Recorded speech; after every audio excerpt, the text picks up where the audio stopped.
हाँ स्टूडेंट, अब अपन second question देखते हैं इसका, जिसमें अपन को दे रखा है √2, 1/3।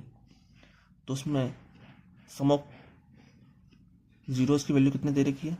सम ऑफ जीरोस की वैल्यू दे रखी है √2 एंड प्रोडक्ट ऑफ जीरोस की वैल्यू कितने दे रखी है? 1/3। ठीक है, तो अब इस वैल्यू को अपन इन कंडीशन में रखेंगे तो यहाँ से हमें कितना मिलेगा? √2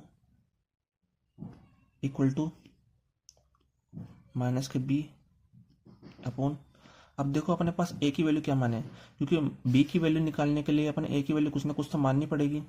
तो हम जनरली क्या मानते हैं? a = 1 मान लेते हैं। ठीक है, a = 1 मान लेते हैं। इस a = 1 से अपन को क्या क्या मिलेगा? a = 1 से हमें किसकी वैल्यू मिलेगी? b की वैल्यू मिलेगी। तो यहाँ से b = कितना आ गया? -√2। b = -√2 आ गया। b = -√2 आ गया।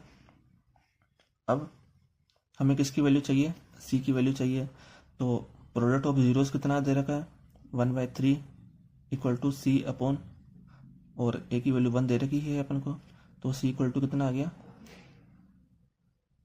c = 1/3 आ गया अपने पास। ठीक है, और इन वैल्यू को किस में रखना है अपन को? इस इक्वेशन 1 में रखना है।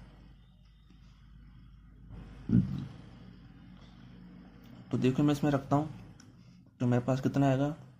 1 × x² माइनस का √2 × x, c की वैल्यू दे रखी 1/3 = 0। अब मैं क्या करता हूँ, इस पूरी इक्वेशन को 3 से मल्टीप्लाई कर देता हूँ। तो मेरे पास कितना आ जाएगा?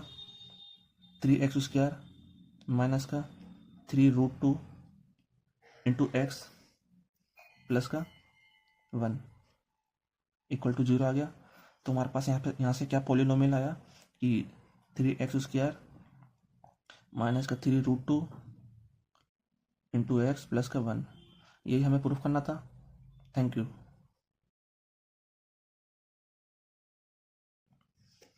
आप थर्ड क्वेश्चन में देखो। उम्मीद है कि आपको मेरे फर्स्ट एंड सेकंड क्वेश्चन को समझने में आसानी रही होगी। तो अब देखिए मैं क्या करता हूँ कि यहाँ पर अपन को अल्फा प्लस बीटा यानी कि सम ऑफ जीरोस की वैल्यू 0 दे रखी है एंड प्रोडक्ट ऑफ जीरोस कितना दे रखा है? √5।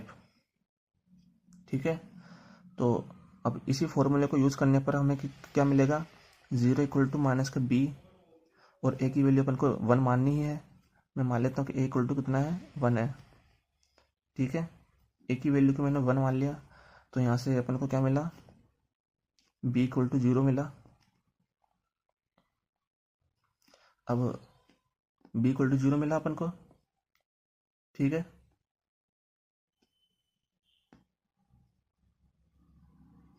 अब प्रोडक्ट ऑफ जीरोस कितना दे रखा है?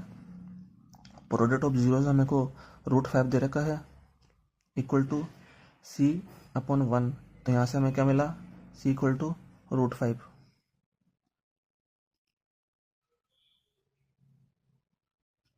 तो ये दो वैल्यू मिलेगी अपन को।